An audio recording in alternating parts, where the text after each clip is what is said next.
Welcome to iCoding Club and this JavaScript pattern series. In this series, we will be discussing the top JavaScript and front-end pattern with a practical and real-world example. So no hello world or counterexample. In this video, we will cover arguably the most famous pattern in all, comparing all the programming languages, that is the singleton pattern. Unlike other programming languages like Java and C++, where you more or less have a proven way to create a singleton object, in JavaScript, it comes with different varieties. You have different options, different way to create a singleton object, and there is a pros and cons of different pattern. So we'll talk about all those things. So let's quickly touch upon the agenda for today. What we're going to do, we'll start with why and what. Why we need singleton first of all, and then what exactly it is. We'll start with Singleton Pattern Classic. That is the probably the more famous version of the Singleton pattern that probably you see in different application, different enterprise application, which is running probably more than 6-7 years. But if your application is younger, right, and it use the modern building tools, then you can use something called Singleton Pattern Modern, and I will talk about it when we go to the code. And then at the end, what we're going to do, we're going to compare both the pattern, that what are the pros and cons, when to use what, and all those things. All right, so let's jump to the code. Now let's understand why we need a singleton pattern. So imagine that you have a web application, and in that you have, assuming that, page 01. And then you also have something called page 02.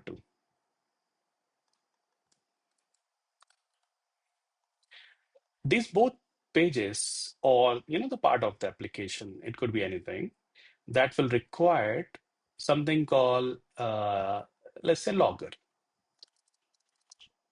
Your application grown up, and then you want to provide some information like info, debug to the server, right? Let's pull one server here.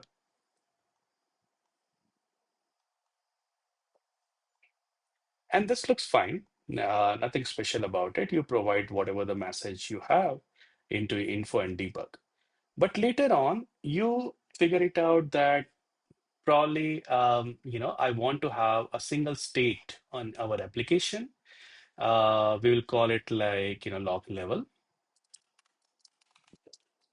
And doesn't matter where I change it, right? Both info and debug should honor this log level. So if my log level is info, then debug should not get sent to the server. And if it is log level is debug, then both info and debug should go to the server, right? So it's like a single state which will drive the behavior of this logger application. And this is where the singleton pattern come in place. Singleton pattern keep a single state of your application, of your module, and it behave with according to that particular state. Doesn't matter, like, in how many file or how many places you pull that particular module or particular object, you always have just a single state. And that's why it's called singleton pattern. It can also be used on different level. For example, this is the log level, but let's say if I want to provide some more information, like what is the browser information, what is the account spread of the customer. Now, these data, probably you have to do a browser API fetch, or you have to do a server call to accumulate these data. And it doesn't make sense to pull it again and again every time you create a different object for, let's say, for log. And that's why it makes sense that you create only one instance of logger, keep the logger level, browser information, account set, everything in a single state. And that's called a singleton pattern. Now let's jump to the code to understand how it's actually work in a JavaScript application. Let's start on the code and let's see how this singleton pattern works. As we discussed at the time of introduction, a singleton pattern, unlike other programming languages, In JavaScript, it come in uh, different varieties. And two of them we're going to discuss is today. One is like, the classical version, which you can use it anywhere. And that probably feel more familiar to you. But we also have something called a modern way, which we'll go and discuss as we proceed on the code part. So to start with, we'll start with the classical way. We're going to create one file. We'll call it like a logger um, Singleton classic.ts.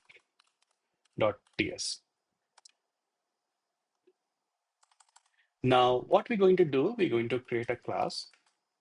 We're going to name it logger. And what we want to do is basically want to avoid creation of a multiple instance of this logger class, right? So one way to create is to use a classical singleton way, and that is called private constructor way. So what we're going to do, we're going to create a private constructor. What this will do is it will make sure that you cannot create any instance of this logger from, just if you get a hold of the logger class. Then if you make the constructor private, then how you will create the instance. And that's where a method called getInstance comes, that is very familiar with the singleton pattern. To do that, we will create a public static getInstance method because we want this to be linked with the class and not the instance of that class. In this class, what we're going to do, we're going to have one more variable. Let's call it private static instance, right? And this will be a logger type. What we do in this get instance method is that we're going to check, like, do we have logger instance created? If not, then what we're going to do, we're just going to create an instance, logger dot instance equal to new log. Now I'm able to do it here because it's because of the private constructor. I can only use the constructor inside the class and not outside of the class. Now this is the first time. When you come very first time, there will no logger instance. But second time, this will return you a false. And what we're going to do, we're just going to return the logger dot instance.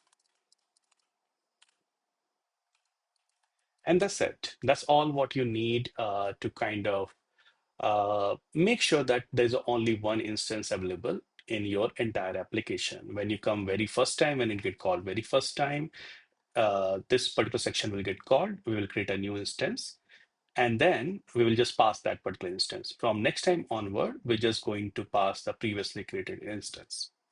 Now we'll go to the little bit of business logic for this logger. So the first thing what we want here is that we want a method called log. And this log method is going to have a message of string type. Similar to log, we're going to have another method called debug. And in this case, depending on our log level, we're going to print the different messages. To handle that scenario, let's create a log level. So we're going to create a private and not the static this time. We're just going to say log level. And this will be a log level enum type. All right, so let's create a log level enum. And we're going to export it as well. So enum log level. And the first will be info.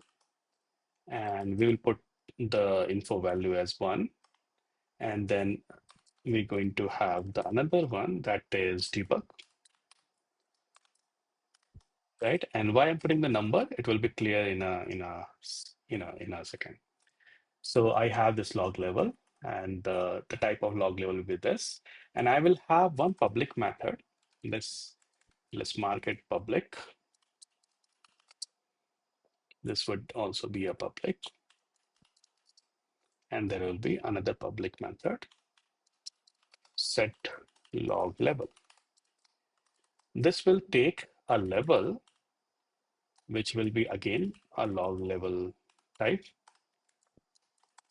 And once that is there, what I'm going to do, I'm just going to get the logger dot instance dot log level equal to level. Now I could have used the this as well, but it's right to use the instance what we have created and which we are sending back to the rest of the application, just to make sure that we are consuming the same thing which we are creating, right? And here what I'm going to do, this is the log. So perhaps this will be a base level, so we don't need anything here. So we can just say log level, uh, console.log, and we're just going to print the message, right? And then in the debug, what we're going to say is if logger dot instance dot log level that is kind of greater than the current log level. So basically, the logger level is, let's say, greater than equal to log level debug, right? That is in application. Let's say if you have more levels of log, let's say error and everything, and that has higher value, what we're going to do, if it is more than that, we're just going to print the message, right? So that's there. Sorry, greater equal to, yeah, that's fine.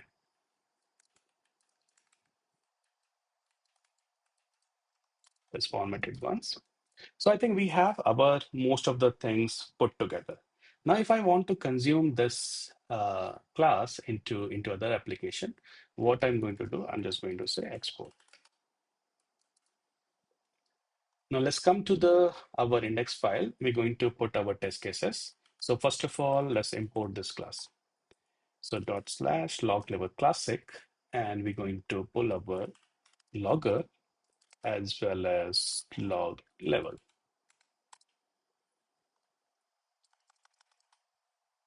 The first thing we want to verify is that are we able to succeed in creating just a single instance? So we can do that by doing the logger dot get instance,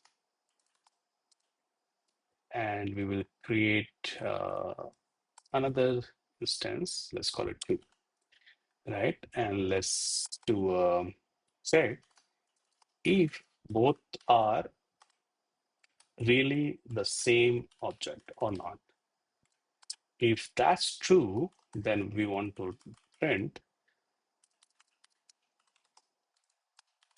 a message which says, you know, let's say Singleton acquired.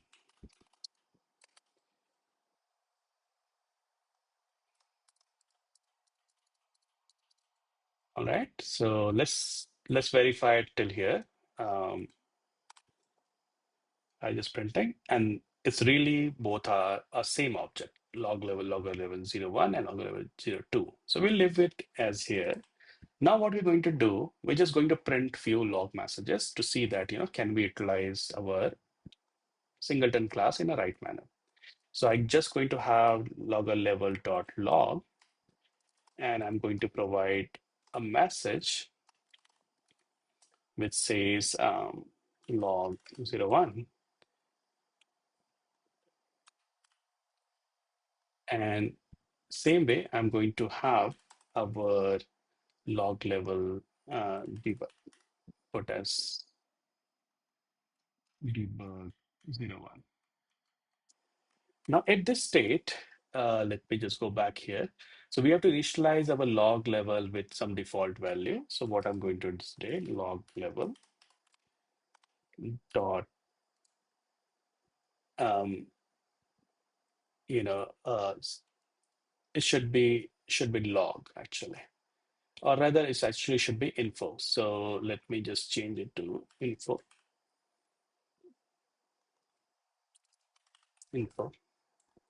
So I think we are good.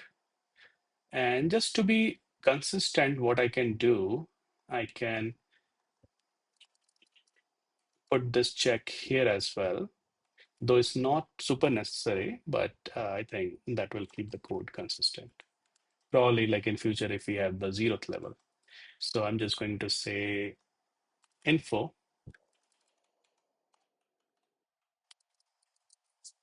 All right. So what we're going to do, if the log level, current log level is greater than or equal to info, then let's print the info message.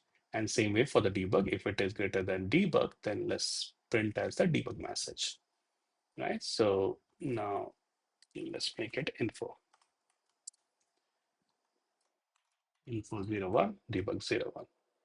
Now, what should be the current behavior in this case?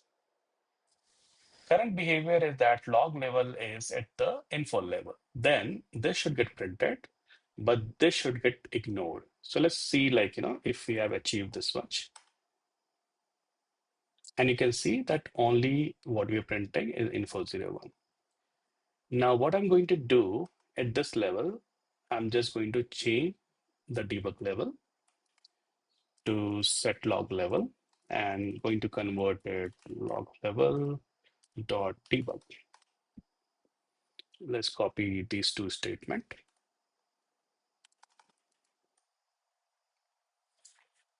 Do. Now, if our application is working fine, what we should see is this statement, then this should get ignored. And once we put it into the debug level, then both info and the debug should get printed. So let's see, like, if that is actually happening. And indeed it is. So info 01, info 02, and debug 02. And at this level, if I comment this guy, then now we are getting only the info 01 and info 02. All right, friends. So now we achieve the classical way of singleton pattern. The primary reason we call it a classical way is because this can work anywhere. Either you have the module or not. If you have a single file with 50 plus classes, or doesn't matter, right? ES5, ES before that, or anything, it will work as it is everywhere, and that is like is one of the strongest point. But in modern application, most of the time, what you have is the module, and you have some kind of a builder, webpack, rollup, and so on, right? And we can use the advantage of module in some way to achieve the singleton pattern.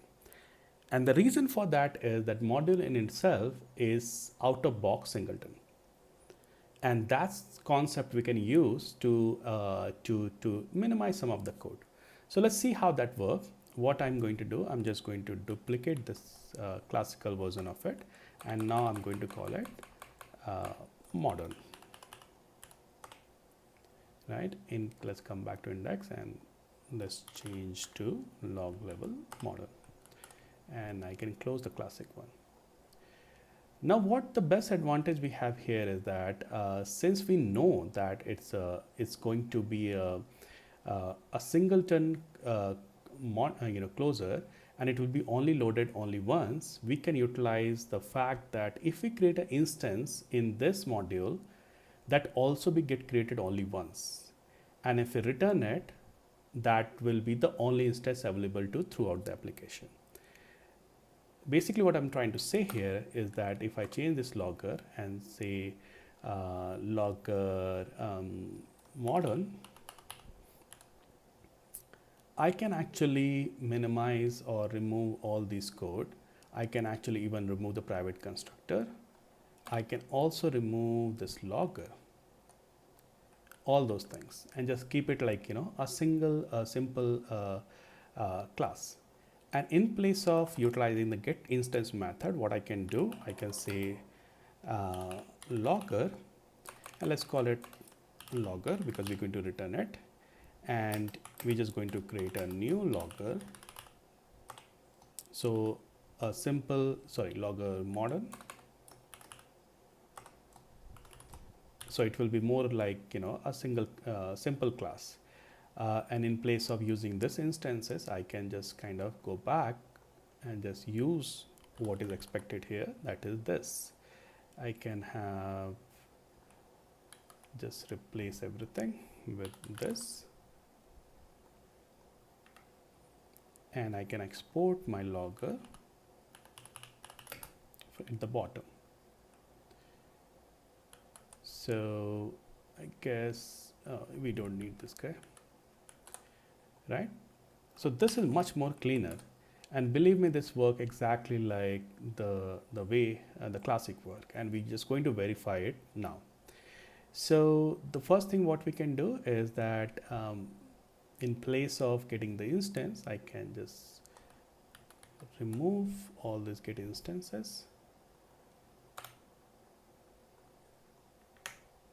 and then we will have the logger 01, logger 2, and we're just going to do a double check. Singleton acquired with modern modules, right? And I'm just going to run all the test cases again. Let's see, like, if we able to do that. So nice. So right now we are, we don't need this for now, at least to verify it, or let it be there. That's okay, right? So what we can see that, first of all, both instances are same, that we verified it. And then we also see, like, it printing only the info message, because right now we are on the info level. If I change it back to the debug level, you can see it's working exactly like our previous code. And that's what we can really utilize it, like the out of box support we have with the modern module, right? Now at the end, let's try to compare both classic and modern. Classic, we mostly talk about it, like, this actually work everywhere, right? Doesn't matter it's a module, it's a old code, or whatever. If you are in that scenario, like you're touching the old code, then probably this is your best bet. Try to go for a get instance based pattern. But if you are in a modern application, either the React or anything with the model bundling tool, you don't have to go for such a complex route. You can just always utilize this, the cleaner code, right? I hope this will this help you to understand the singleton pattern, and there are different options we have in JavaScript. As always, I will provide all this code and other details in the description link. So thanks a lot.